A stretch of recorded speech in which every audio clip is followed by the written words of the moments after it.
robot. Alif tahu, kawan-kawan boleh komen di Facebook dan Twitter Alif Sofia tahu. Sofia nak kaki Sofia.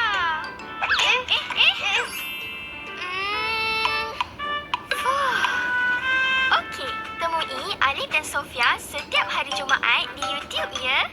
Alif kaki kambing? Ada-ada je lah Alif ni. Dia datang menaluki bumi demi koko yang dicari-cari. Mereka akan tiba tak lama lagi. Apa mungkin terjadi? Jadi kita perlukan penyelamat bumi. Bobo Boy. Bobo Boy. Bobo Boy.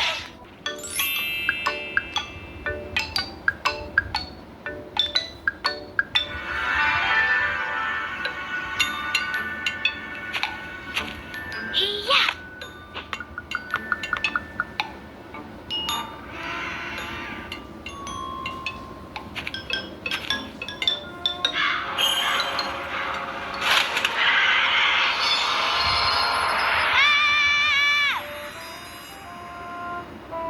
Alif, kenapa ni? Sofia, Alif takut. Tu, kat garaj tu. Ada apa kat garaj?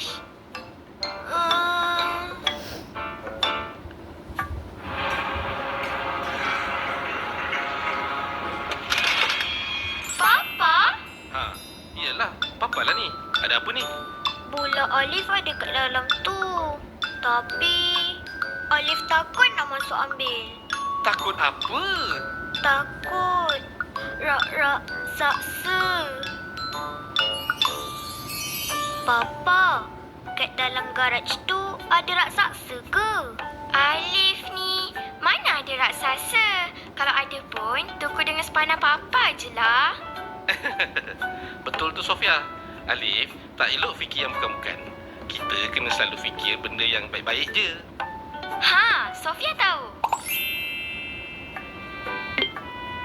Bila kita fikir yang baik-baik, kita pun akan jadi orang yang baik juga. Fikiran yang baik akan mempengaruhi setiap kelakuan dan tindakan kita. Fikiran yang baik juga dapat buatkan kita rasa yakin dan bersemangat. Alif, Sofia, kalau nak tahu juga, fikiran kita ni dikawal oleh otak.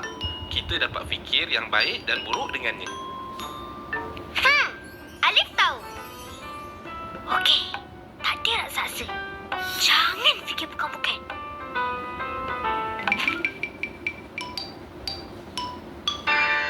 Tada! Wah, Alif dah dapat bola Alif. Ish, mestilah Sofia. Ini kan Super Alif. Ha, macam tu lah baru awesome. Bagus Super Alif. Alif nak sambung main bola ni. Sofia nak main dengan Alif juga boleh?